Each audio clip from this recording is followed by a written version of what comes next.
I can fix it. How the hell did a homeless rat like you get in here? Someone who actually built your system need me here.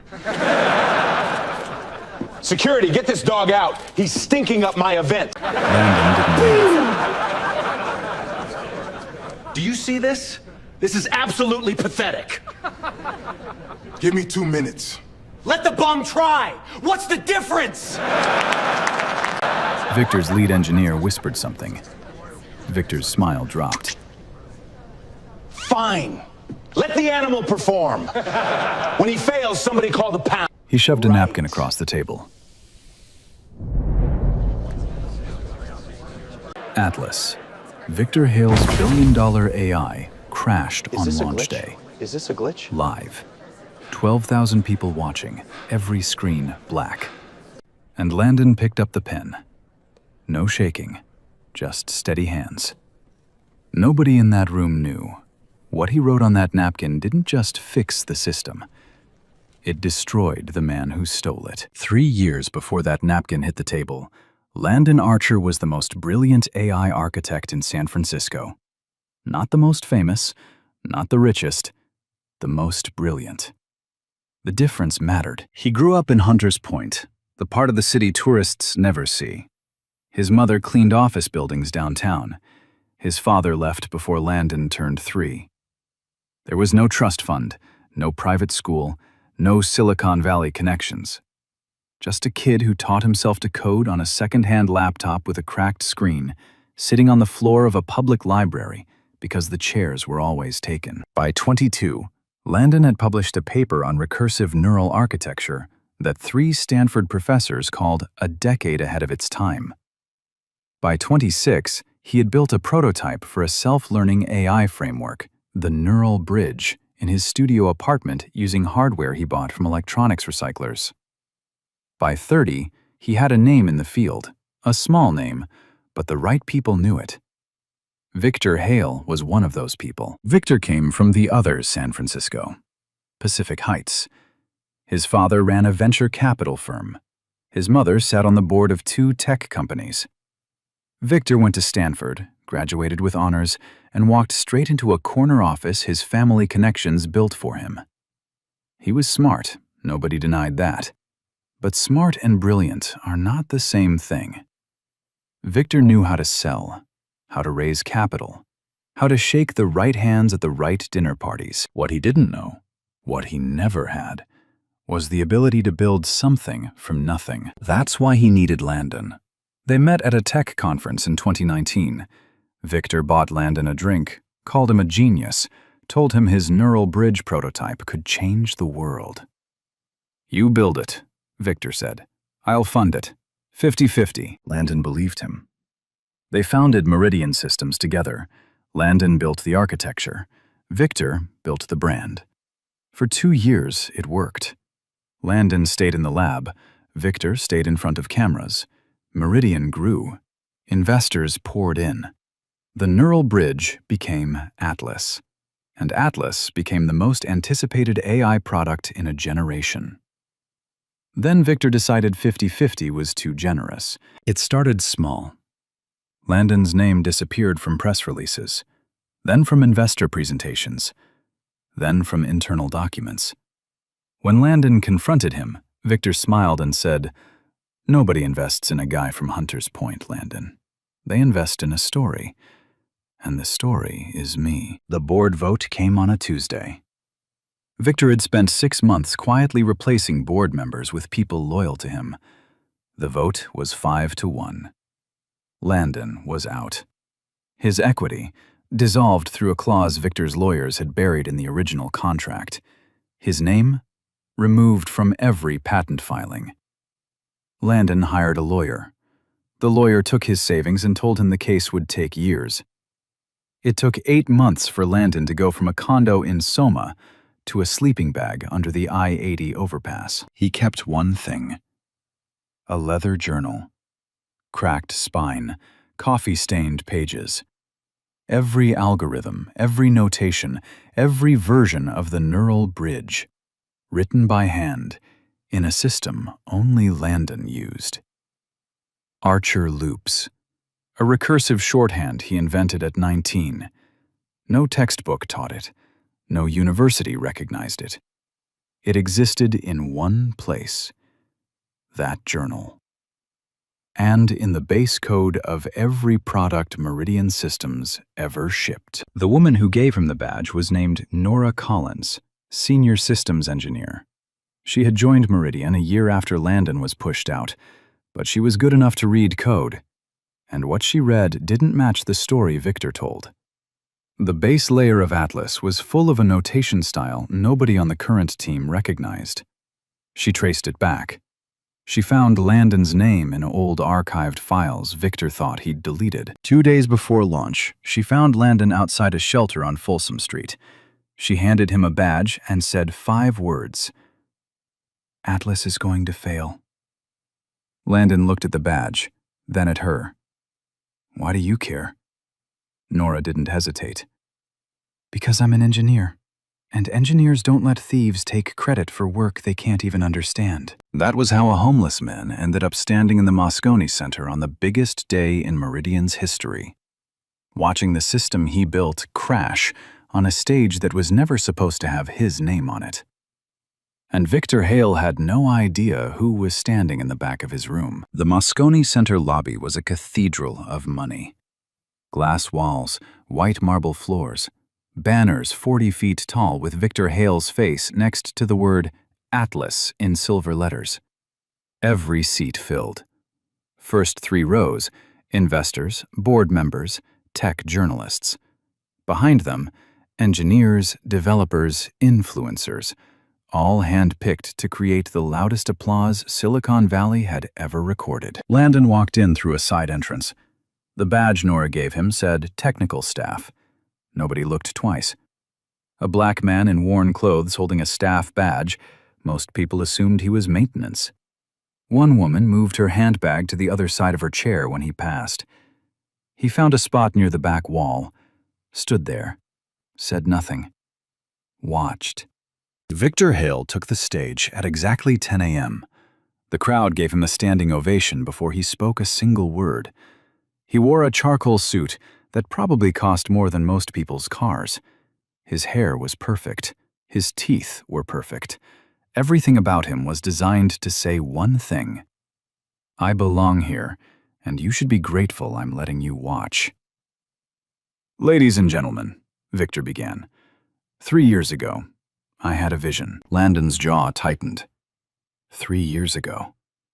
The exact amount of time since Victor stole everything. Victor talked for 20 minutes. He talked about innovation, about courage, about building something the world had never seen. He used the word "I" 43 times. He used the word "team" twice. He never mentioned Landon Archer.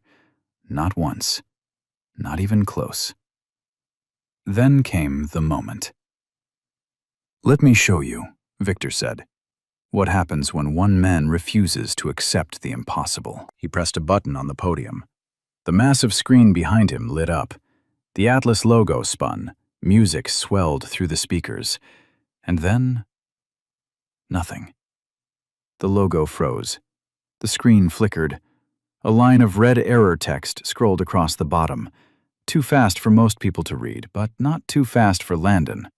He read every word, and he recognized exactly what was happening. The system was trying to execute a recursive function built on Archer loops, his notation, but someone had rewritten the routing layer on top of it. The two architectures were fighting each other. The old code wanted to go left. The new code was forcing it right. Atlas was tearing itself apart from the inside. Victor laughed nervously. "Technical difficulties. Give us 1 moment." 1 moment became 2 minutes. 2 minutes became 5. The screen went fully black. The music cut out. Engineers rushed backstage. The audience started whispering. Then the whispers got louder. Victor's chief technology officer, a man named Grant Whitfield, ran onto the stage and whispered in Victor's ear. Landon watched Victor's face change. The confidence melted. Underneath it, panic. Pure, cold panic. "We're experiencing a minor system conflict," Victor announced. "My team is resolving it now." But his team wasn't resolving it. Landon could see them through the glass panel backstage. 6 engineers hunched over laptops, typing, deleting, typing again. One of them threw his hands up. Another stepped away from his screen and put his face in his hands. They couldn't fix it because they didn't understand what they were looking at. The base code was Landon's. The notation was Landon's. The architecture was Landon's. And Victor had hired a team that had never seen Archer loops in their lives. 15 minutes passed. The audience grew restless. Investors started leaving. Phones came out, not to film the launch, but to call their financial advisors. A tech journalist in the second row tweeted, "Atlas launch is a disaster. System completely dead. Hale sweating on stage." That's when Landon stepped forward. He didn't push through the crowd. He walked calmly down the center aisle, every step deliberate. His boots barely held together. His jacket had a tear along the left shoulder. He hadn't shaved in weeks. He looked like exactly what Victor would later call him, a nobody. But Nora Collins, standing backstage with her arms crossed, saw him coming, and for the first time that morning, she exhaled. Landon reached the edge of the stage. A security guard stepped in front of him. "Sir, you can't." Landon held up his badge. "Technical staff." The guard looked at the badge, then at Landon, then at the badge again. He let him through. Landon walked up to Victor. The mic was still live. 12,000 people heard every word. "Your system crashed because your team overwrote the recursive routing layer without understanding the base architecture." Victor stared at him, not with curiosity, with disgust. "Who the hell let you on my stage?" "The same person who built the system you're failing to launch." Victor's face went red. He turned to security. "Get this man off my stage! Now!" But Grant Whitfield grabbed Victor's arm and pulled him aside. The mic caught fragments. "Nothing's working. We've tried everything. We have 30 minutes before investors pull out." Victor turned back to Landon. The disgust was still there, but now it was mixed with something else. Desperation. The exchange that followed played out in front of 12,000 people and 4 live cameras. Victor spoke slowly, each word dripping with contempt. "You've got some nerve showing your face here. Look at you. You smell like the street. You look like something I'd scrape off my shoe. And you want to touch my system?" Landon didn't blink. "It was my system before you stole it." The crowd murmured. Victor stepped closer, lowering his voice, but the mic caught everything. "Listen to me carefully. I gave you a chance once. I pulled you out of whatever hole you came from, and you couldn't handle the pressure. That's not my fault. That's genetics." A ripple of uncomfortable silence moved through the audience. A few people shifted in their seats. Nobody stood up. Nobody said a word. Victor turned to the crowd and smiled. "Don't worry, folks. We'll have this sorted in minutes. We don't need charity cases to run a tech company." The crowd laughed, some nervously, some not. Landon stood on that stage, surrounded by people in $1,000 suits who wouldn't make eye contact with him, and waited. Landon stayed. He didn't argue, didn't shout, didn't defend himself. He just stood there, hands at his sides, and waited for Victor to run out of options. It took exactly 11 more minutes. Grant Whitfield walked back on stage. His face was gray. He didn't even try to whisper this time. "Victor, we're done. The recursive layer is locked. None of our engineers can read the base notation. If we don't restore the system in the next 20 minutes, the live feed drops and we lose the Asian and European investor windows." Victor's jaw clenched. He looked at his engineers backstage, 6 of the highest-paid coders in Silicon Valley, sitting in front of their screens like students staring at an exam written in a language they'd never studied. Then he looked at Landon. The silence lasted 5 seconds. It felt like 5 hours. "Give him a laptop," Victor said quietly. Grant blinked. "What?" "I said give him a laptop. If this circus animal wants to play engineer, let him embarrass himself in front of the whole world." Grant hesitated, then signaled to a technician who carried a laptop to the edge of the stage. He set it on the table and stepped back like he was placing food in front of a stray dog.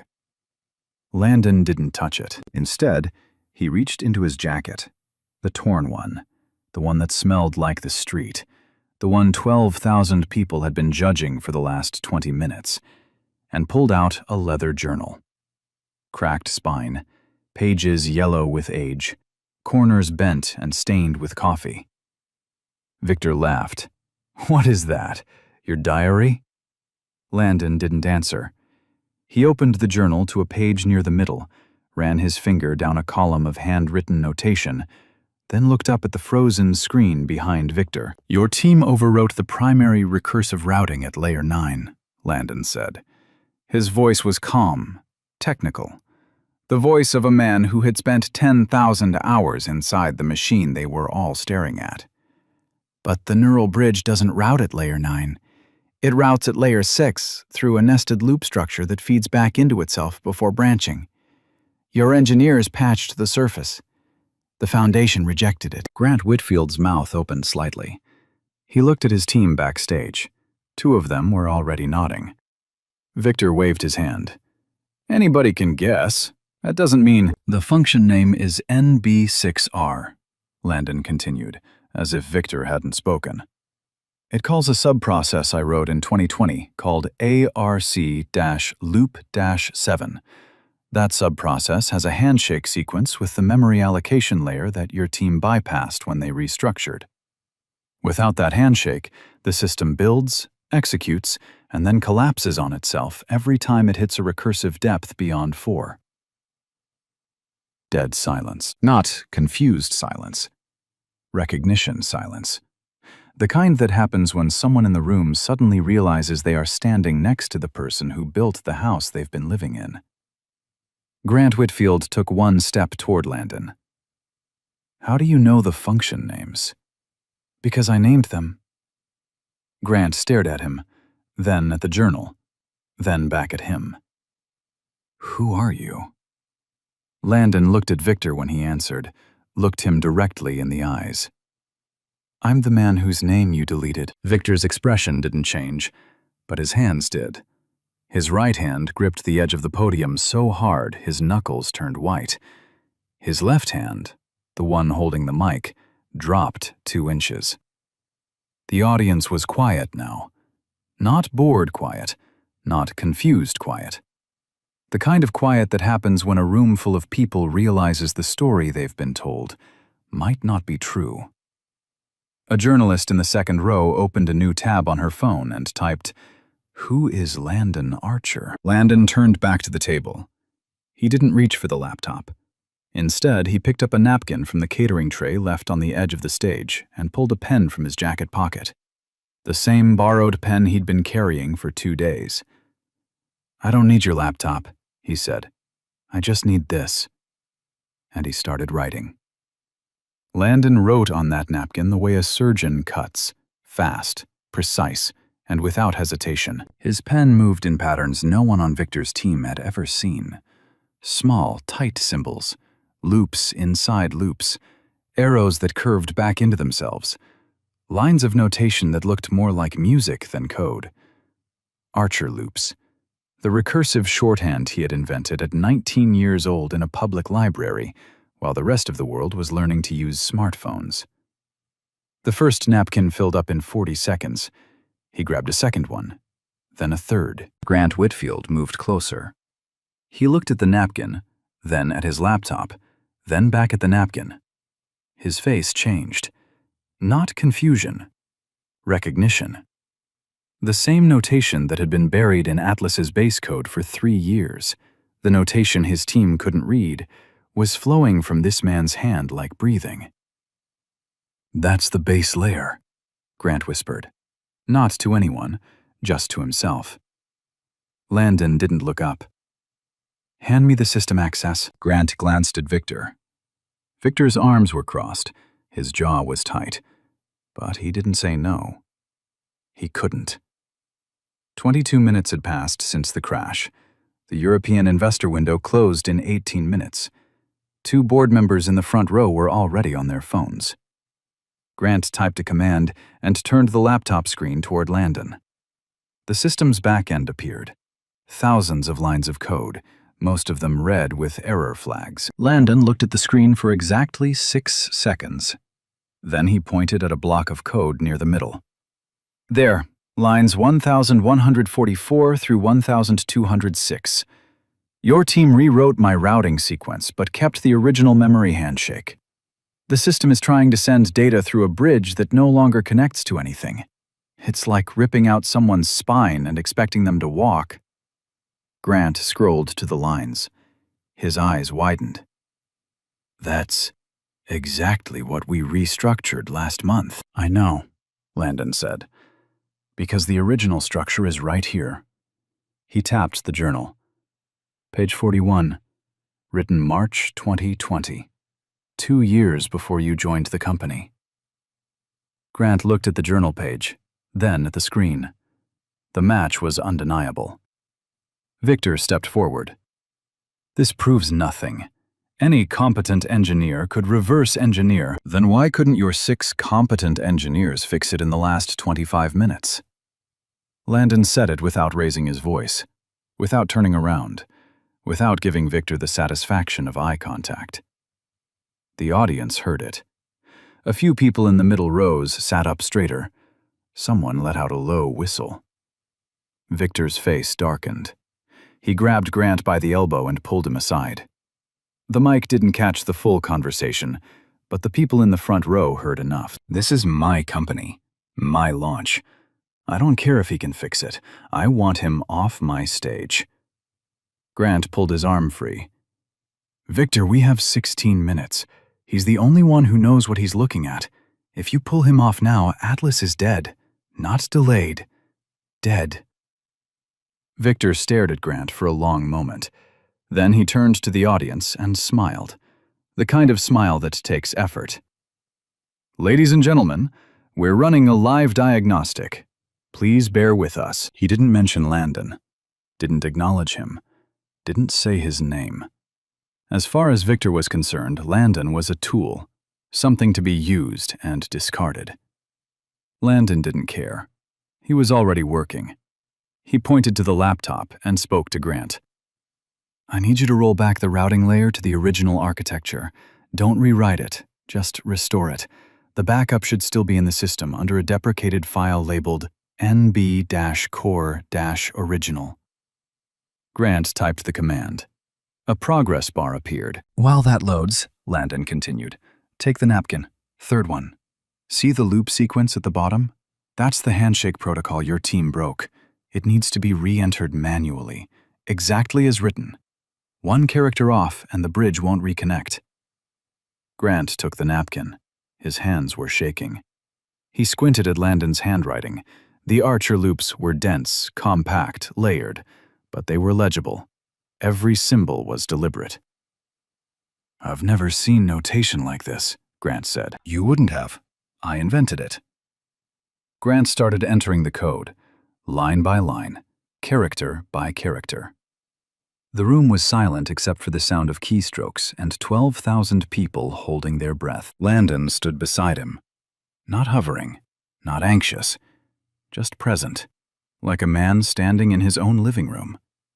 Because in a way, that's exactly what this was. Every function, every layer, every loop in this system, he had built it in a studio apartment with recycled hardware and a dream that someone like Victor Hale eventually put his name on. 3 minutes passed. The progress bar hit 100%. The deprecated file loaded. Grant entered the last line from the napkin. His finger hovered over the enter key. He looked at Landon. Will this work? Landon nodded once. It's my code. It always worked. Grant pressed enter. For 2 seconds, nothing happened. The screen stayed dark. Victor, standing 10 feet away with his arms crossed, let out a short breath, almost a laugh. Then the screen flickered. The Atlas logo reappeared. The interface loaded. Data streams cascaded across the display. Clean, fast, organized. The system wasn't just running. It was running better than it had during any internal test. Because for the first time in 3 years, the original architecture was talking to itself again. Unblocked, unbroken, the way Landon had designed it. The audience didn't clap. Not yet. They were too stunned. Grant Whitfield stared at the screen. Then he turned to Landon with an expression that was equal parts admiration and horror. "You wrote this entire fix on napkins." Landon tucked the pen back into his jacket pocket. "I didn't write a fix. I just reminded the system who built it." And somewhere in the second row, the journalist who had searched Landon's name 20 minutes ago was now reading an archived article from 2020, a small tech blog that mentioned a co-founder departure from Meridian Systems. The co-founder's name had been redacted, but the article quoted one line from the original company filing. "Neural Bridge Architecture, Sole Inventor, L. Archer." She screenshotted it and hit send. The screen behind Victor Hale was alive. Atlas was running. The data streams flowed like rivers, finding their natural course. And 12,000 people were staring at a homeless man holding a napkin. Victor moved fast. He stepped back to the podium, grabbed the mic, and smiled at the audience like the last 30 minutes hadn't happened. "Ladies and gentlemen, Atlas is live." The crowd clapped. Cautiously at first, then louder. Victor soaked it in. He adjusted his tie. He straightened his posture. He was already rewriting the story in his head. A minor glitch, a dramatic recovery, a testament to his leadership under pressure. He didn't mention Landon. Not one word. "As I was saying," Victor continued, "this is what happens when you build a team that refuses to quit. My engineers identified the conflict and resolved it in real time. That's the Meridian difference." Landon stood at the edge of the stage, still holding his journal, still wearing the torn jacket. He watched Victor take credit for his work. Again. And for a moment, his expression didn't change. But Nora Collins had seen enough. She walked out from backstage, past 2 security guards, past Grant Whitfield, and straight to the journalist in the second row, the one who had already found the archived article. Nora leaned down and placed a USB drive on the journalist's notepad. "Everything's on there," Nora said quietly. "Original patent filings, board vote records, internal emails where Victor ordered Landon's name removed from every document. The archived code commits with timestamps proving Landon wrote the neural bridge 2 years before Victor claimed ownership." The journalist looked at the USB drive, then up at Nora. "Who are you?" "Someone who's tired of watching a thief give speeches." The journalist plugged the drive into her laptop. It took her less than a minute to open the first file, an internal Meridian email from Victor Hale to the legal department, dated 3 years ago. The subject line read, "Remove all references to L. Archer from patent documentation. Effective immediately." She opened the second file. A code repository log showing every commit to the Atlas Neural Bridge. Every single one authored by L. Archer between 2019 and 2022. After 2022, the author name changed to V. Hale. The code didn't change, just the name. She opened the third file. The original Meridian Systems Incorporation document. 2 founders listed. Victor Hale, Landon Archer, equal partners. Below it, the board resolution that removed Landon, 5 votes to 1, and a footnote that showed 4 of the 5 board members had been appointed by Victor in the 6 months before the vote. The journalist's hands were trembling, not from fear, from the kind of anger that comes when you realize you've been watching a con artist perform for years and never knew it. She stood up. "Mr. Hale." Victor paused mid-sentence.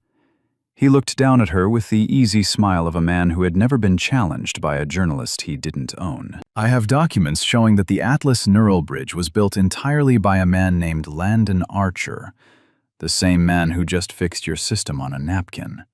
I also have emails from your account ordering his name removed from all Meridian patents. Would you like to comment?" The room didn't gasp. It was worse than a gasp. It was silence. The kind of silence that falls when 12,000 people realize they've been clapping for the wrong man. Victor's smile held for exactly 2 seconds. Then it cracked. Those documents are taken out of context. Landon Archer was a contractor, a temporary hire. He contributed to early prototypes, nothing more. Landon's voice came from the side of the stage. Quiet, steady, carrying the weight of 3 years of silence. A contractor doesn't invent a notation system that your entire codebase runs on. A temporary hire doesn't write the function that just saved your launch. He held up the journal. Every page, every line, every loop, time-stamped, dated, in my handwriting, in a notation only I created. He looked at Victor. "You stole my work. You erased my name. You put me on the street. And just 20 minutes ago, you called me an animal in front of the world." He paused. "But animals don't write algorithms, Victor. And they don't save billion-dollar companies with napkins." The journalist was already typing. Her photographer was already shooting. And in the front row, 2 board members quietly closed their phones and stared at the floor. Victor opened his mouth to speak. Nothing came out. For the first time in 3 years, Victor Hale had nothing to sell. The next 4 hours were the longest of Landon Archer's life, and they had nothing to do with code. The journalist's name was Claire Dawson, Washington Post, Technology Desk. Within 10 minutes of her question, her editor had flagged the story as breaking news. Within 20 minutes, 3 other outlets had picked up the thread. Within an hour, Landon Archer was trending on every platform in the country. But Victor Hale didn't become a billionaire by folding under pressure. He became a billionaire by fighting dirty. The Moscone Center emptied slowly after the launch. Most attendees left confused. They had come to see a product demo and instead witnessed something they couldn't quite name yet. The investors retreated to private rooms. The journalists retreated to their laptops. And Victor retreated to the 32nd floor of Meridian's headquarters on Market Street, where he assembled his legal team, his PR director, and 3 board members who still owed their seats to him. Landon was escorted out of the building by security 15 minutes after the reveal. No one stopped them. No one objected. Nora Collins tried to follow him, but a Meridian security officer blocked her path and told her she was suspended pending an internal review. She didn't argue. She had already given Claire Dawson everything that mattered. Landon stood on the sidewalk outside the Moscone Center, the same sidewalk where he had slept 2 nights earlier. He held his journal against his chest. A few people walking past recognized him from the live stream. One of them held up a phone and said, "That's the napkin guy." Landon didn't respond. He walked 3 blocks to a bus stop, sat on the bench, and waited for nothing in particular. That's where Claire Dawson found him. She sat down next to him. No camera, no recorder. Just a notebook and a pen that probably cost less than the one Landon had borrowed 2 days earlier. "I need your side of the story," she said. "All of it." Landon looked at her. He had spent 3 years being invisible. 3 years where nobody asked him anything except, "Can you move?" and "Are you done with that bench?" Now a Washington Post journalist was sitting next to him asking for his truth. "Where do you want me to start?" he said. "The beginning." He told her everything. The library, The cracked laptop, the neural bridge prototype, meeting Victor, founding Meridian, the first year of building, 18-hour days, sleeping in the office, writing code until his fingers cramped.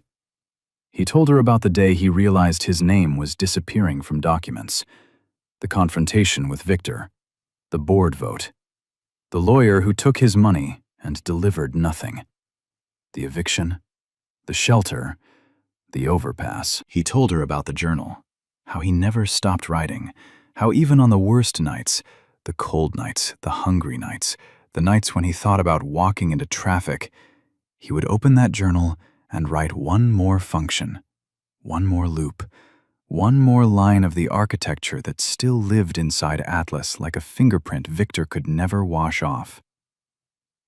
Claire wrote for 2 hours. Then she asked one final question. Why did you fix it?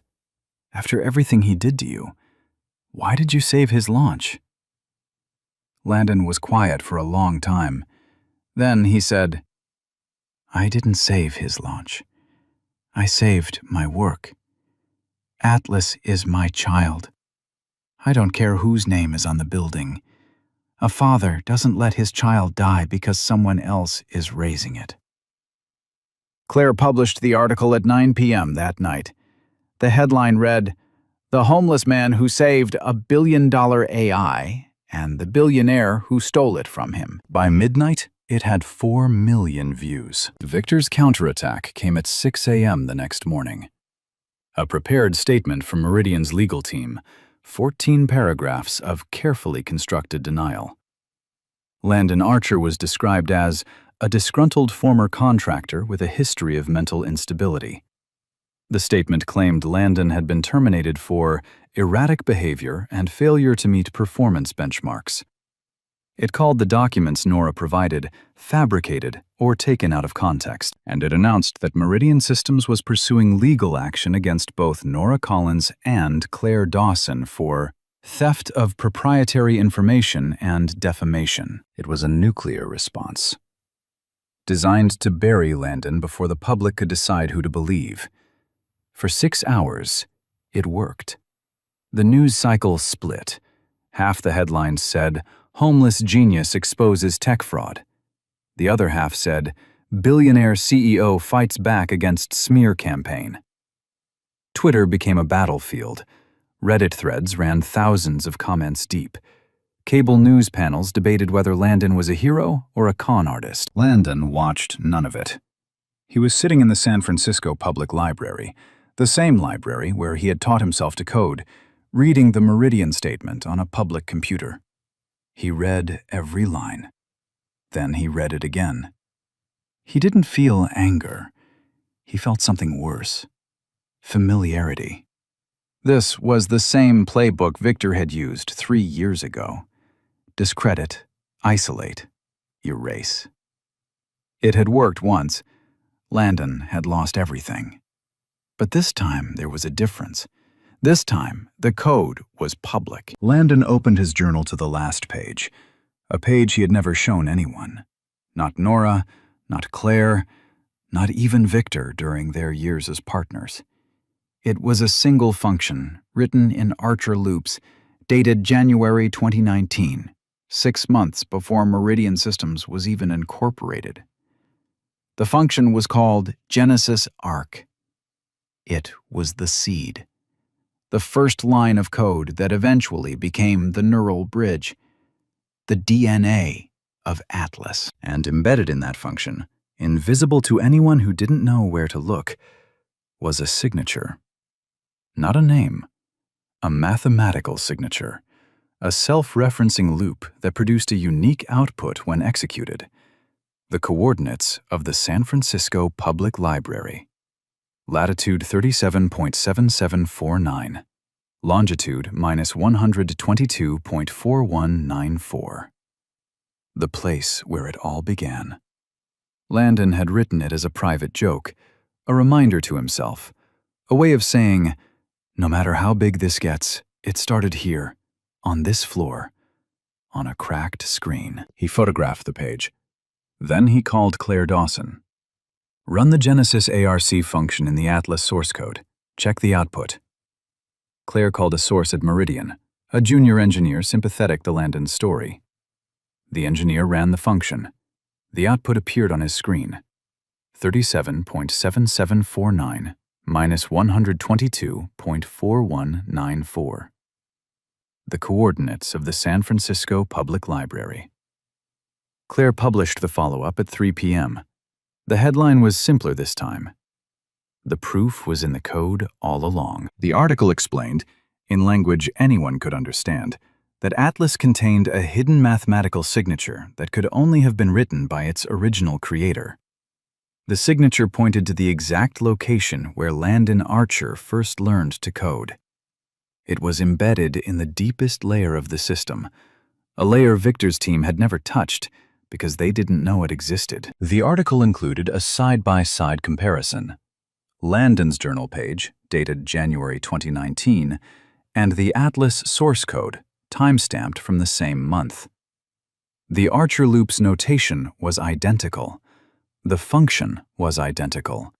The signature was identical. No contractor wrote that. No temporary hire embedded a personal signature in the foundation of a system worth billions. Only someone who built it from the ground up, someone who loved it, would think to leave that kind of mark. Victor's legal team issued a second statement at 5 p.m. It was 4 paragraphs shorter than the first. The tone had changed. The word defamation was gone. The word review appeared 3 times. At 7 p.m., 2 Meridian board members released a joint statement calling for an independent investigation into the origins of the Atlas architecture. They did not mention Victor by name. They didn't need to. At 9 p.m., Nora Collins, still technically suspended, posted a single message on social media. No words. Just a photograph of the napkin Landon had written on that morning. 3 napkins, laid side by side, covered in Archer Loop's notation.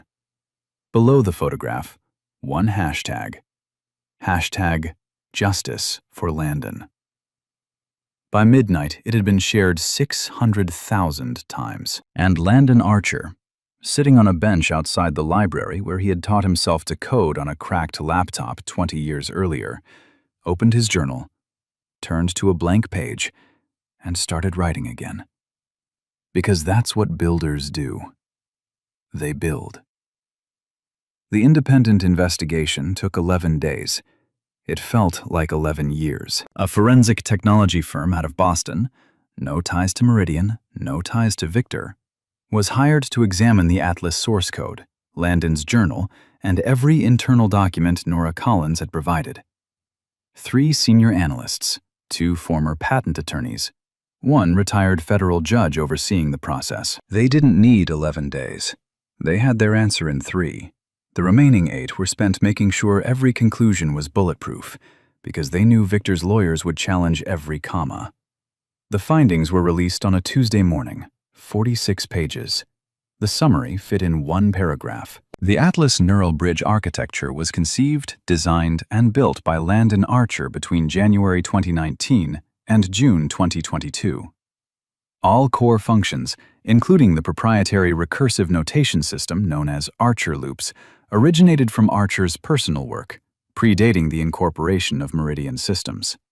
The subsequent removal of Archer's name from patent filings was conducted without legal basis and in direct violation of intellectual property co-ownership statutes. The board vote that terminated Archer's equity position was procedurally compromised, with 4 of 5 voting members appointed by Victor Hale within 6 months of the vote. Victor's legal team filed an objection within 2 hours.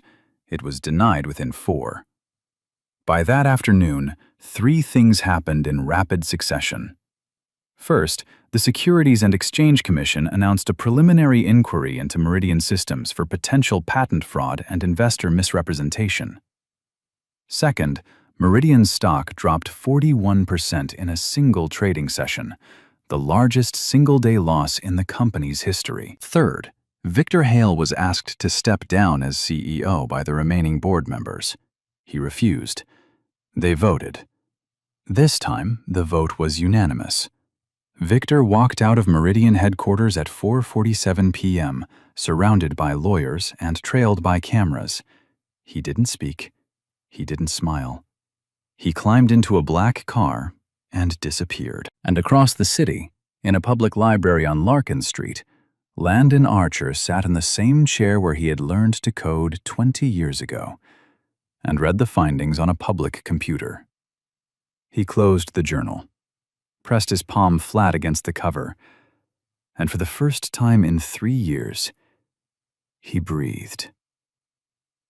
The weeks that followed changed everything and nothing. Landon Archer didn't hold a press conference, didn't hire a publicist, didn't post a single word on social media.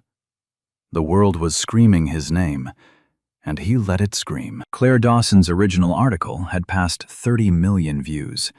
The follow-up, the proof was in the code all along, had been translated into 14 languages. Documentary crews from 3 streaming platforms were already in pre-production. A literary agent called the San Francisco Public Library's front desk and asked them to pass along a message about a book deal. The librarian, a woman named Dorothy, who had watched Landon sit on her floor as a teenager with a cracked laptop, pinned the message to the bulletin board and wrote underneath it, "Landon, call this woman. She seems serious." Landon called her. Then he called a lawyer, a real one this time, not a desperate hire with empty promises, but a former federal prosecutor named Audrey Sloan, who had spent 15 years dismantling corporate fraud. She took the case pro bono. When a reporter asked her why, she said, "Because I've never seen a cleaner case of theft in my career. And because someone should have taken this case 3 years ago." The lawsuit was filed on a Wednesday. Archer versus Meridian Systems. The claims: intellectual property theft, fraudulent patent reassignment, wrongful termination of equity, and intentional infliction of emotional distress. The damages sought were not disclosed publicly. Legal analysts estimated somewhere between $200 million and $500 million. Meridian's new interim CEO, a woman named Patricia Good, who had joined the board only 8 months earlier, released a statement within 24 hours. It was 3 sentences long. Meridian Systems acknowledges the findings of the independent investigation. We are committed to a full and transparent resolution. We have reached out to Mr. Archer's legal team to begin settlement discussions. No denial, no spin, no 14 paragraphs of corporate deflection. Just 3 sentences that said what Victor Hale never could. We were wrong. The settlement came 5 weeks later. The exact number was sealed, but the terms that were made public told the story clearly enough. Landon Archer's name was restored to every patent he had authored. His co-founder status was officially reinstated in Meridian's corporate records. He received a permanent equity stake in the company and a seat on the board of directors, not as a gesture, but as a legal correction of what should never have been taken. Nora Collins was reinstated at Meridian with a formal apology and a promotion to Vice President of Systems Architecture. When a reporter asked her how it felt, she said, "It feels like the adults finally showed up." Grant Whitfield resigned quietly. Not in disgrace, in shame. He told a colleague that he had suspected the truth about Atlas for over a year, but never said anything. "I told myself it wasn't my fight," he said. "That's the kind of lie that lets you sleep at night and hate yourself in the morning." Victor Hale disappeared from public life.